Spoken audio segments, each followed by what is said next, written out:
I'm really looking forward to putting this in now. Here we go.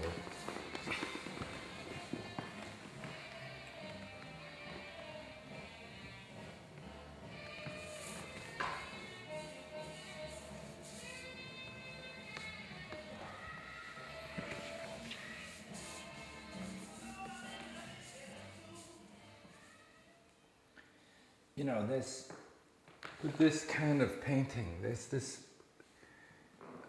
very delicate balance between getting it right. You know, there's a lot, the color nuances really have to be very, very carefully considered, because otherwise you end up putting too much. And these watercolors really depend upon not doing too much, allowing the watercolor to be itself and allowing what is to be. And then that is the most beautiful discipline, you know, that you can actually discipline yourself to measure your involvement.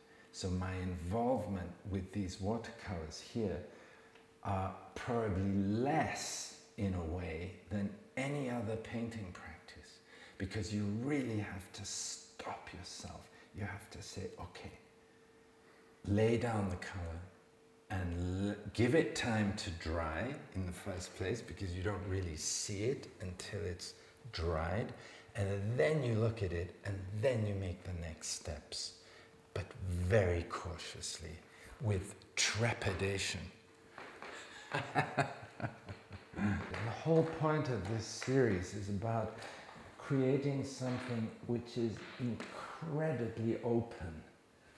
And I recently I was talking to someone the other day about this, and I said, imagine driving all day through the lands, through countries, and arriving at night in a hotel, and you're very happy to hit the sack, get to bed.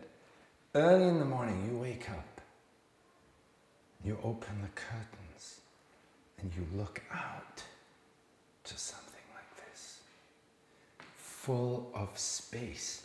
It's like taking a deep, deep, deep breath and being nurtured and being filled up with that breath and being, you know, inspired by what you see in the land. So in a sense, all these really have a rather landscape feeling for me. Although they're completely abstract paintings, they nevertheless capture certain spaces which you can also see in the landscape. It's a very fine line between what is there and what is not there.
watercolor has become a constant, pretty much everyday practice for me. And it's fantastic to see the evolution of how these things just grow by doing. You know, you set something in motion, and then the motion continues without you. I mean, that's pretty amazing, because you set the whole thing up, and then you have to follow it. It's a little bit like a garden fire. You know, you make a garden fire, and you love this fire, but then you've really got to hurry and rush around and get wood to put on it before it goes out. And it's very much like that kind of process. It's very, very involving. And in the morning, when I come into the studio, I literally look forward to the point where I'm back in the rhythm of doing it, because it's a living rhythm of work. It's something that I'm totally involved with.